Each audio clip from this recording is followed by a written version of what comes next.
एक तर राष्ट्रवादी काँग्रेस पक्ष फुटला नाही, फोडला. शिवसेना फुटली नाही, फोडण्यात आली. आणि तुम्हाला सगळ्यांना आईस हा शब्द माहिती आहे. उन्हाळा पण खूप वाढलेला आहे, त्याच्यामुळे आईस म्हणजे तुम्ही लिंबू सरबत, आता लिंबू पण महाग झाले, ते पण असं लांबूनच अर्धा ग्लास बघायलाच मिळत आहे. पण या परिस्थितीमध्ये आईस, इन्कम टॅक्स, CBI, EDचा वापर, गैरवापर हा गेले अनेक वर्ष आपण बघतोय. आणि मी स्वतः, बाकीच्यांचं मी कशाला बघू, मी स्वतः जे अनुभवलंय ना, त्याच्यामुळे ज्या परिस्थितीतून आम्ही गेलोय, ते महाराष्ट्र मॉडेल जे शिवसेनेचं केलं, जे राष्ट्रवादी काँग्रेस पक्षाचं केलं, ते आज तृणमूलमध्ये होताना दिसतंय का, अशी भीती आणि चर्चा दबक्या आवाजात आमच्या कानावर येते. मी म्हणजे वर्तमानपत्र असेल किंवा चॅनल्स असतील किंवा अशा काही की तृणमूल काँग्रेसबद्दल समज, गैरसमज, अफवा या पसरवल्या जात आहेत, हे दुर्दैव. गेल्या अनेक वर्ष छगन भुजबळ आपल्या सरकारमध्ये होते, त्यांना आता राज्यसभा न दिल्यानंतर प्रचंड नाराज आहे अशी चर्चा आहे. तुमच्याकडे काय माहिती? नाही, हे बघा, दुसऱ्याच्या घरात मी कशाला बघू, पण आदरणीय भुजबळ साहेबांच्या बद्दल माझ्या मनात नेहमीच आदर, प्रेम हे नेहमीच राहील. शून्यातून खूप मोठं विश्व त्यांनी उभं केलं आणि आदरणीय पवार साहेबांबरोबर अनेक वर्ष सुखदुःखात ते राहिलेले, त्याची जाणीव मला आयुष्यभर त्यांच्या ऋणात मी राहील. अर्थातच तुम्हाला जर वाटत असतं ते दुखावले असतील तर याची मला खरंच काय माहिती नाही.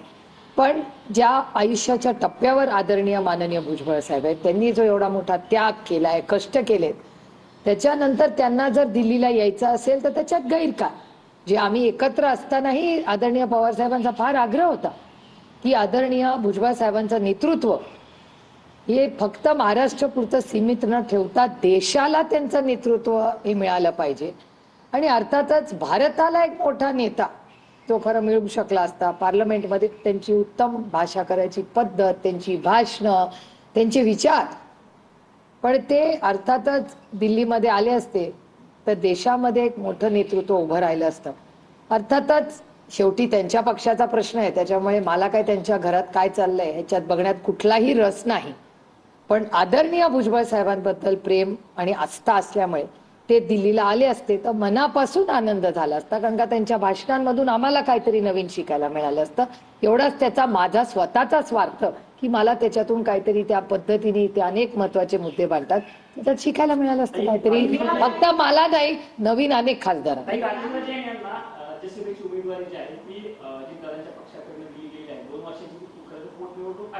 आणि त्यासाठी ती उमेदवारी दिली गेली. त्याच्या वेगवेगळ्या नावांच्या होत्या. अशी एक चर्चा आहे की एका ऑडिओ क्लिपमुळे एका खासदाराला, एका व्यक्तीला राज्यसभेचं तिकीट मिळणार होतं, त्या ऑडिओ क्लिपमुळे त्यांचं तिकीट गेलं, अशी पण एक चर्चा आहे.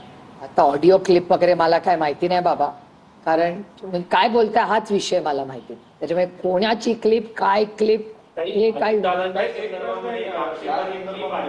आक्षेपार्ह होती असं सांगितलं जातं. दादांबद्दल किंवा पवार कुटुंबाबद्दल काही वेगवेगळे शब्द त्यामध्ये वापरले गेले होते. त्यावरून काही पक्षाचे, सध्या असलेल्या पक्षाचे नेते नाराज आहेत असं बोललं जात होतं. ती क्लिप एका व्यक्तीने ती तिथपर्यंत पोहोचली होती. बघा, क्लिप आहे का नाही मला माहिती नाही, त्याच्यामुळे मी ऐकलेली माहिती नाही. आता समाज माध्यमात काही चर्चा असेल आणि तुमच्याकडे ती काही क्लिप असेल तर ती आम्हाला ऐकवावी, मग आम्ही तुम्हाला खरं काय सांगू. आता IQ बातम्यांवर कसं माणसाने बोलायचं. वर्तमान